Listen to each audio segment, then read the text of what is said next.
imaginez les frères, voilà, un bâtiment où les fondements sont solides. Les fondements sont solides. Vous pouvez construire 15 étages, 20 étages, 30 étages au-dessus de ces fondements. Si jamais il y a un tremblement de terre, si jamais il y a un séisme ou quoi, le bâtiment il sera résistant. Il sera très très résistant. Mais imaginez un bâtiment où, au contraire, les fondements sont fragiles, sont faibles. Si vous construisez au-dessus 15 étages, 20 étages, même peut-être juste uniquement 5 étages, au moindre tremblement de terre, au moindre séisme, à la moindre épreuve, le bâtiment il est voué à s'écrouler. Il est voué à s'écrouler. Pourquoi? Parce que le plus important, c'est la base, c'est les fondements en fait. Et les fondements de notre religion, les frères, les fondements de ce djinn, c'est la croyance en Allah en fait. C'est le fait de dire qu'il n'y a de divinité digne d'adoration si ce n'est Allah et que Mohammed est son messager. Quand Jibril est arrivé auprès du prophète, déguisé en apparence humaine, l'ange Jibril, déguisé en apparence humaine, lorsqu'il est arrivé devant le prophète, il a mis ses deux mains sur les genoux du prophète, qu'est-ce qu'il lui a dit? Il a dit, Ya Rasulallah, qu'est-ce que l'islam? Qu'est-ce que l'islam? Et là, le prophète, accompagné des compagnons, il a répliqué, il a répondu, l'islam,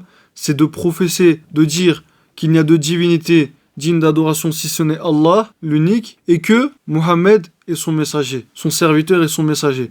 Ensuite, c'est de faire la prière, ensuite de donner la zakat, ensuite faire le jeûne du mois du Ramadan, et ensuite faire le hajj au moins une fois dans sa vie pour qui en a les moyens. Mais voilà, la première chose, les frères, le plus important, c'est quoi? C'est la profession de foi. Et la profession de foi, si on a concrétisé ça, les fondements ils sont solides. Ensuite, si on fait les prières, si on fait ceci, si on fait la zakat, on donne l'aumône, on fait le jeûne du mois du Ramadan, on fait le hajj, etc.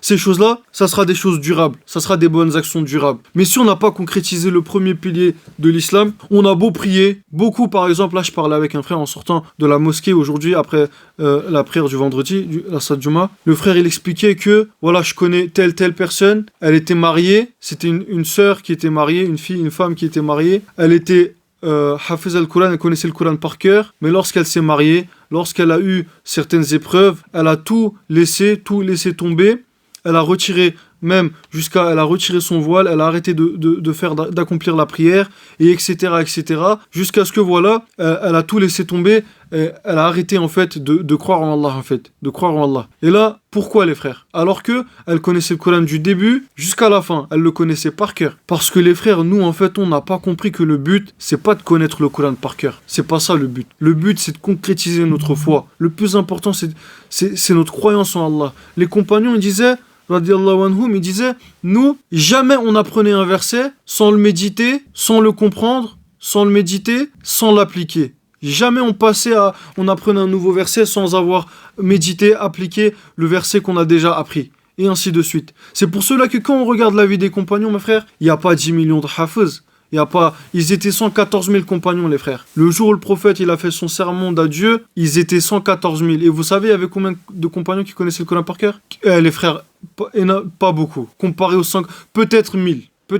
Très peu connaissaient le Coran par cœur. Pourquoi? C'est pas le plus important, mes frères. Bien que, voilà, c'est la parole d'Allah, c'est important. Le plus important, les frères, eux, ils avaient concrétisé la croyance en Allah, concrétiser la croyance en son prophète, en ses messagers, en son livre en fait. Et c'est ça notre but dans la vie, c'est de concrétiser cela. L'être humain, il n'a pas été envoyé pour naître, on naît, voilà, on grandit, on s'amuse, on fait la fête, après ensuite c'est la retraite, ensuite on vieillit, ensuite on meurt et c'est bon, c'est ça, après c'est un grand néant. Quand tu leur poses la question et après je sais pas, on sait pas.